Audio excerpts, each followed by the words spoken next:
Estamos de volta com o Direto do Plenário, já com imagens do retorno dos ministros ao plenário do Supremo Tribunal Federal para a segunda parte da sessão plenária do STF na tarde desta quinta-feira, que vamos continuar acompanhando, como sempre, ao vivo, direto do plenário. Podemos nos assentar, por favor? Declaro reabertos os trabalhos desta sessão plenária do Supremo Tribunal Federal.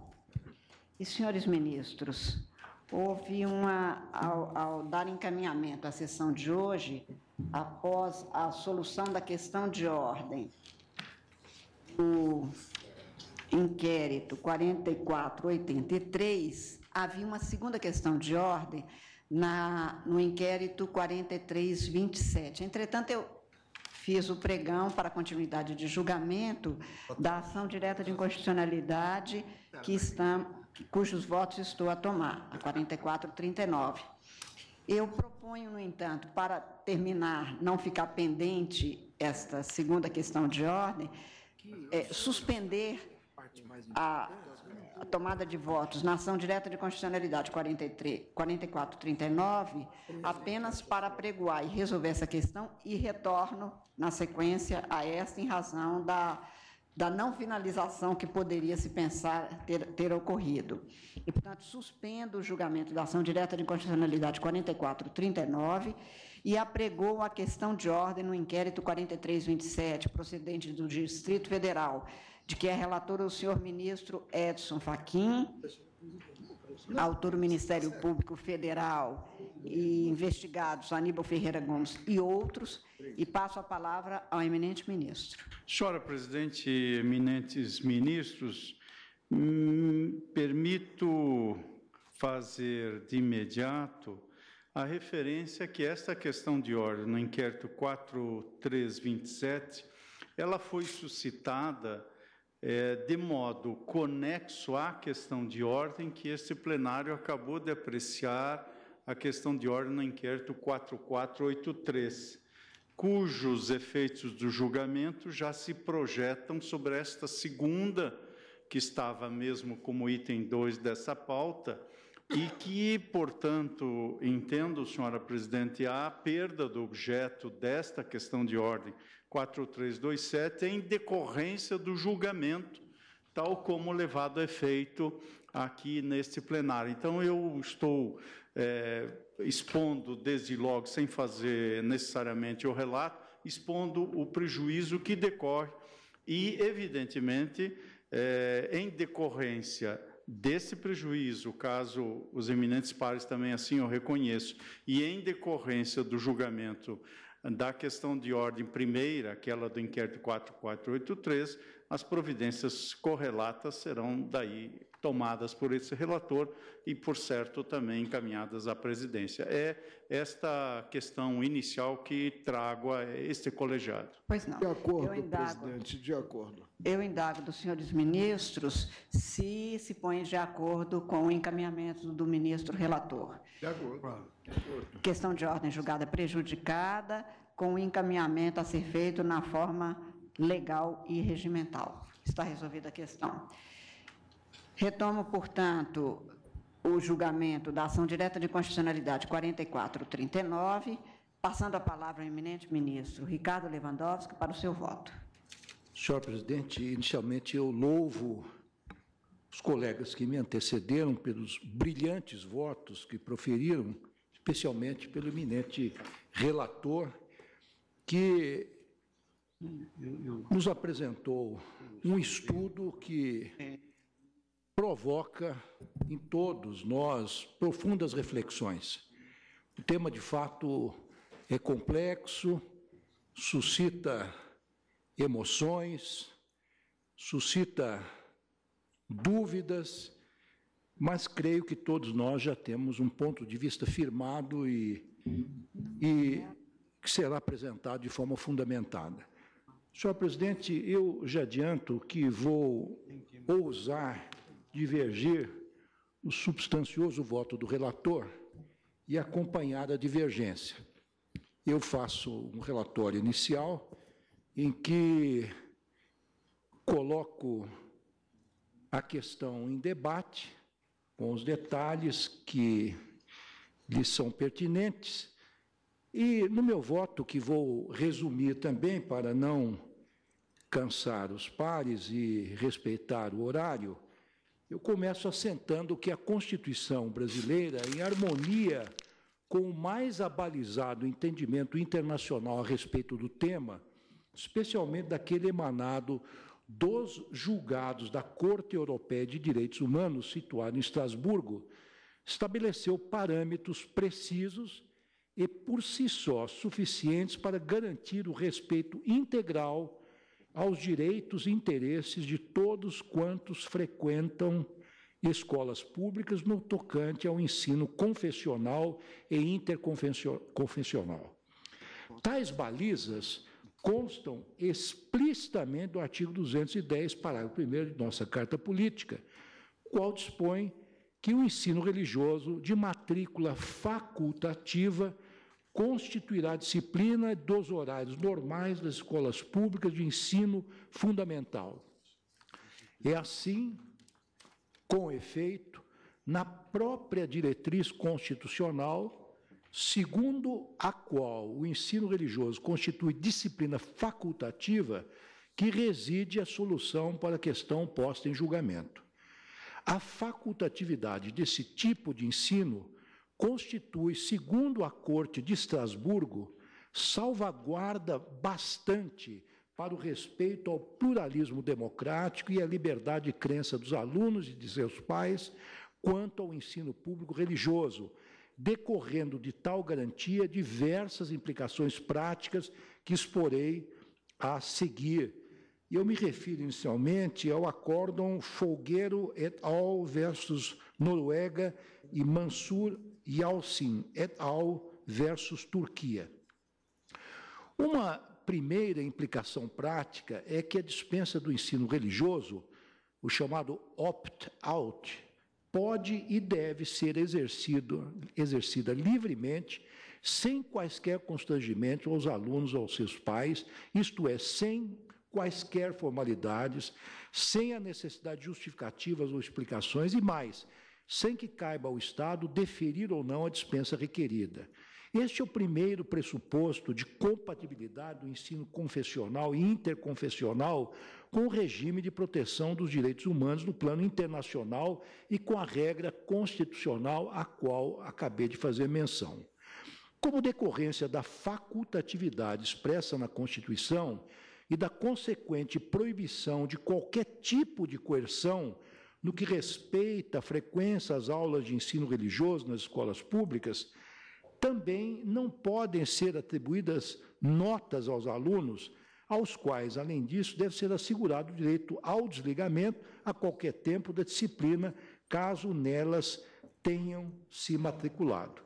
Eu cito bibliografia estrangeira a respeito desta necessidade, desse requisito. Continuo dizendo que, ademais, um dos principais consectários da facultatividade prevista ou consignada na nossa Constituição é que tal característica se espraia para todos os aspectos do ensino religioso, que, aliás, perde o seu caráter estrito de disciplina integrante do currículo obrigatório. Isso porque, diante da delicadeza do conteúdo transmitido, se o docente não for suficientemente sensível às diferenças culturais e religiosas do corpo discente, ou se o programa ministrado apresentar um caráter sectário que leve a um aliciamento ostensivo ou subliminar, a dispensa dos alunos do curso sem nenhum tipo de impedimento constitui garantia essencial para a liberdade fundamental de crer ou não crer em alguma religião, também seja assegurado. Nesse sentido, orientações importantes para o administrador, tanto para o administrador quanto para o legislador e mesmo para o julgador, podem ser extraídas das diretrizes de Toledo, as quais sistematizam as boas práticas concernentes ao ensino religioso nas escolas públicas à luz dos princípios internacionais de direitos humanos, permitindo a dedução de regras concretas relativas ao ensino religioso em tal contexto, de forma respeitosa e inclusiva.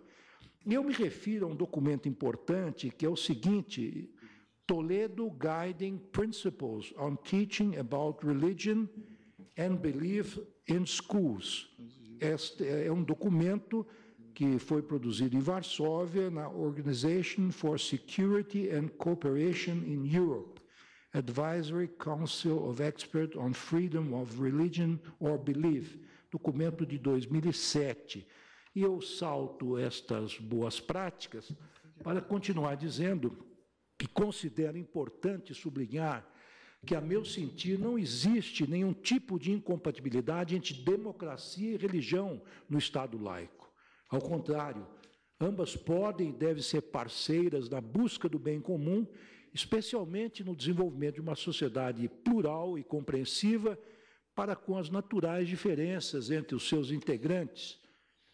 O conceito de laicidade no Brasil, cumpre ressaltar, assim como em outros países, embasa-se no tripé tolerância, igualdade e liberdade religiosa. Trata-se, acima de tudo, de um princípio constitucional voltado à proteção das minorias, que, graças à separação entre o Estado e a Igreja, não podem ser obrigadas a submeter-se aos preceitos da religião majoritária. Essa separação não constitui, é importante destacar, quer no Brasil, quer em outros países, uma muralha que separa cosmovisões incomunicáveis. Se assim fosse, não seriam admissíveis, inter alia, a menção explícita a Deus no preâmbulo de nossa Constituição, os feriados religiosos, o descanso dominical e muitas outras manifestações religiosas institucionalizadas pelo poder público, como, por exemplo, a posição do crucifixo no plenário da mais alta corte do país. Rememoro, nesse sentido, os dispositivos constitucionais que prestigiam a liberdade religiosa, os quais expressam, nas palavras de José Afonso da Silva, entre aspas, os pontos de contato entre Estado e religião, a revelar também, entre aspas, confessionalidade abstrata que permeia a Carta Política Brasileira. O ministro Toffoli já fez alusão a todos os artigos da Constituição em que se mostra que o Estado se preocupa com a liberdade religiosa, se preocupa com eventuais obstáculos que possam ser colocados à liberdade de expressão de qualquer crença. Então, eu peço licença para não repetir estes artigos e demais dispositivos da Carta Magna, que são de todos conhecidos. Eu digo, para usar a linguagem do professor José Afonso da Silva, que tais pontos de contato permitem inferir, com a certeza necessária, que a laicidade não implica descaso estatal para com a religião, mas sim consideração para com a diferença, de maneira tal a prever a colaboração de interesse público entre o Estado e as distintas confissões religiosas, reputada a tal ponto necessária e relevante que chega a ostentar envergadura constitucional, como ocorre nos casos acima assinalados, mais especificamente na hipótese das entidades de internação coletiva e nas escolas públicas. É importante ressaltar ainda que não é inédita em nosso ordenamento jurídico a colaboração de interesse público no âmbito do ensino estatal. Pelo contrário, remonta à Constituição de 1934, tendo sido reafirmado na Constituição de 46 e novamente na atual Constituição de 88, todas de cunho inegavelmente democrático. Isso sem mencionar as cartas dos períodos autoritários, a saber, as de 37, 67 e 69, que também dispuseram expressamente sobre o ensino religioso como disciplinas de matrícula facultativa aos alunos de escolas públicas. Ana Cândida da Cunha Ferraz, uma eminente constitucionalista da Faculdade de Direito da Universidade de São Paulo, foi minha colega e agora está aposentada, eminente procuradora do Estado também, daquela unidade da Federação, após enfatizar a relevância da busca por coerência na interpretação constitucional e na valoração positiva que o Estado brasileiro faz da religião, de modo a justificar que a separação entre Estado e religião possa ser considerada, entre aspas, atenuada em nosso país, sustenta que o único entendimento possível da locução, entre aspas, ensino religioso na Constituição é que se trata de ensino confessional.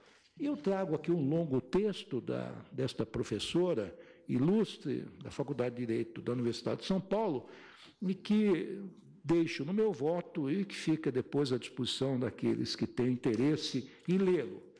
Continuo dizendo que, assim, quer sob a perspectiva histórica, quer sob a sistemática, quer ainda sob a doutrinária, não restam dúvidas, ao menos para mim, de que o ensino religioso nas escolas públicas pode ter natureza confessional. E mais, que não cabe a estes estabelecimentos de ensino negar à comunidade o direito de contar com instrução confessional, que seja de seu interesse. Quando mais não seja por respeito à liberdade de aprender e de ensinar a religião num país que, conquanto laico, não deixa de ser plural e tolerante para com todas as crenças e respectivas manifestações, de tal sorte a torná-las objeto de especial proteção no texto constitucional. Salto aqui algumas importantes citações do ministro Celso de Mello, do ministro Dias Toffoli, acerca da laicidade do Estado, da liberdade de crença, e passo adiante para dizer o seguinte, que os limites da laicidade, convém salientar, não são estáticos, mas sim dinâmicos e históricos.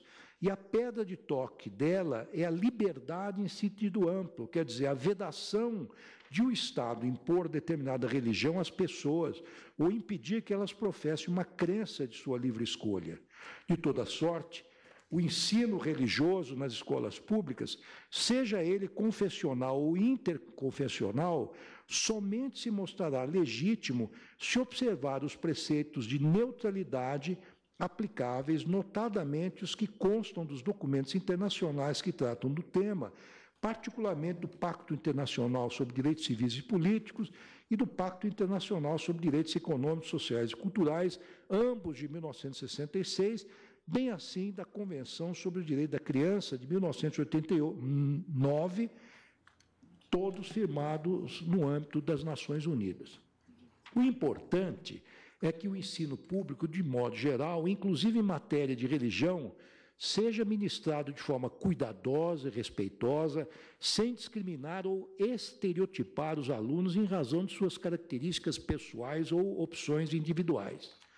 Apesar de não caber à escola pública nenhum tipo de avaliação quanto à legitimidade das diversas crenças, como, aliás, bem ressaltou a Corte de Estrasburgo no julgado Exército da Salvação de Moscou versus Rússia, o ensino religioso deve levar em consideração a condição especial de pessoa em desenvolvimento dos jovens adultos titulares do direito à proteção integral, porquanto eles se encontram ainda em uma fase inicial da vida, particularmente quanto à formação de sua personalidade e capacidade crítica. Salto um trecho do meu voto para, inclusive, onde cito outro acórdão da Corte Europeia, para dizer que saliento por oportuno que a inviabilidade de abrigar-se, essa é uma questão importante, senhor presidente, porque uma das críticas que se faz é o seguinte, não é possível ministrar todas as crenças na escola pública. Então, eu digo, ressalto esse aspecto, que a inviabilidade de abrigar-se todas as igrejas e confessões em uma única escola não afasta a possibilidade de ministrar-se o ensino confessional ou interconfessional, já que a dificuldade aplica-se igualmente ao ensino secular. Não é possível também na escola pública ensinar todas as disciplinas existentes no mundo, enfim, da teoria ou da pedagogia, ou, enfim, no mundo da ciência e das humanidades. A toda evidência, digo eu, jamais haverá condições fáticas para ofertar-se aos alunos o ensino de todas as religiões e disciplinas práticas ou teóricas que existem, uma vez que elas não constituem inúmeros clausos. Vale acrescentar ainda, bem do debate, que a Corte Europeia de Direitos Humanos já decidiu Esse é um outro ponto que gostaria de destacar e que causa uma certa polêmica. A Corte de Estrasburgo já decidiu que a disponibilização do ensino de uma única religião ou o seu ensino de forma predominante, em se tratando da religião professada de forma majoritária num determinado país, não implica proselitismo religioso e não ofende nem o postulado da liberdade religiosa, nem o princípio da igualdade. Cito aqui o acórdão referente a esse posicionamento. Isso porque, na maior parte dos países, existem religiões professadas de forma predominante, caso do catolicismo no Brasil, sendo natural nessas situações que o Estado, sem que imponha aos alunos a religião preponderante, conceda maior visibilidade ou espaço a tais confissões, inclusive nas escolas públicas. Relembro, nesse sentido, o teor do julgado no caso Lautzi et al. Versus Itália, do Tribunal Europeu, no qual se decidiu que a maior visibilidade dada a um símbolo do cristianismo não ofende o postulado da laicidade estatal, nem implica doutrinação dos alunos. A Corte relembrou julgados anteriores relacionados ao ensino religioso, os quais reforçam a tese aqui exposta e depois faço uma transcrição de parte desse julgado. Também para o Comitê de Direitos Humanos das Nações Unidas, o ensino de determinada religião ou crença é compatível com o direito internacional dos direitos humanos, desde que existam alternativas que acomodem os desejos e inclinações dos pais ou guardiões dos alunos e a possibilidade de dispensa de forma não discriminatória. Por outro lado, o mesmo comitê já assentou que o ensino sobre as religiões, desde que ministrado de forma objetiva e neutra, pode perfeitamente constar da grade curricular. Portanto, são organizações internacionais da mais alta respeitabilidade que assentam isso e que têm que lidar com uma diversidade planetária relativamente a esse tema. A Constituição brasileira, claramente alinhada com as balizas de proteção internacional dos direitos humanos, previu de modo expresso a facultatividade como contraponto ao ensino religioso de caráter confessional ou interconfessional nas escolas públicas. É claro que se o ensino religioso referido no artigo 210, parágrafo 1º da Carta Política, ostentasse sempre o caráter secular, humanista, filosófico, histórico, tal como aventado na inicial, razão não existiria para garantir-se em nível constitucional a sua facultatividade, cujo papel fundamental é evitar a submissão dos alunos a conflitos de lealdade entre as convicções religiosas ou laicas de seus pais, principais responsáveis pela educação dos filhos, e as religiões lecionadas na escola, além de salvaguardar o caráter pluralista e democrático da educação estatal.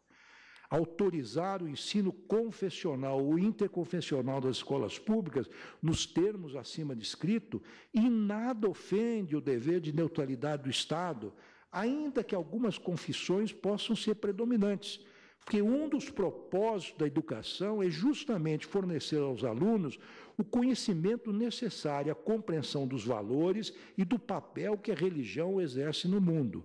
Por isso mesmo, abrir espaço para o ensino das confissões majoritárias em uma determinada sociedade não se mostra, segundo penso, incompatível com tal desiderato. Salto uma parte do meu voto, já me aproximo do final, senhor presidente, para permitir que, eventualmente, outros magistrados façam uso da palavra, para dizer que, na mesma linha do que antes decidido pelo Tribunal de Estrasburgo, penso que não cabe a esta Suprema Corte estabelecer um regramento minudente e dilargado para o ensino religioso nas escolas públicas. Por mais analítica que seja a nossa Constituição nesse tópico, o texto magno foi adequadamente parcimonioso, pois o ensino religioso suscita graves e importantes discordâncias morais, todas igualmente justas e dignas de respeito, não existindo soluções fáceis para as questões levantadas pelo tema. No entanto, parece-me fora de dúvida que tal ensino foi autorizado pelos Constituintes de 1988, que traçaram as balizas dentro das quais ele pode ser ministrado de modo a harmonizar o princípio da laicidade do Estado com o postulado da liberdade de crença, por cuja prevalência tanto sangue a humanidade já derramou e ainda vem derramando. Isso posto, senhor presidente, senhores ministros, e com o devido respeito pelas posições em contrário, concluo que o ensino confessional, ou mesmo interconfessional nas escolas públicas, observadas as condições supraexplicitadas, não apenas encontra guarida na Constituição, como também colabora para a construção de uma cultura de paz e tolerância, e mais, para um ambiente de respeito ao pluralismo democrático e à liberdade religiosas, razões pelas quais julgo improcedente o pedido inicial. Meu voto. Agradeço a Vossa Excelência. E, a despeito de ser 5h20 ainda, nós teremos 3 votos. Do ministro Marco Aurélio, se prefere votar agora, ou se poderia suspender e continuar na quarta, mas ouço Vossa Excelência. Eu, até certo ponto, gosto do suspense. Então... Eu votarei em 9º lugar. Ou o meu voto forma na corrente majoritária, que já temos 5 votos, e aí estará alcançada a maioria absoluta, ou na minoritária, sendo o 4º na minoritária, né? Pois não. Vossa Excelência define. Eu preferia, então, que nós suspendêssemos o julgamento, encerro a sessão, começaremos na quarta-feira com este julgamento, com o voto do ministro Marco Aurélio, do ministro Celso de Mello e o meu, e na sequência, então... Repetimos o que ocorreu na questão de ordem, né? Sim, e de toda sorte, na sequência, retomaremos eu farei publicar e indicarei a todos os gabinetes a sequência, o que hoje estava em primeiro lugar, que é o recurso extraordinário 929.670, que está com vista para o ministro Luiz Fux e que trata de matéria eleitoral. Agradeço a presença dos senhores ministros, senhora Procuradora-Geral da República, senhores advogados, servidores, senhora secretária de sessões. Declaro encerrada a presente sessão, agradecendo a todos e desejando uma excelente noite. Muito obrigada a todos. Oi, a Patrícia,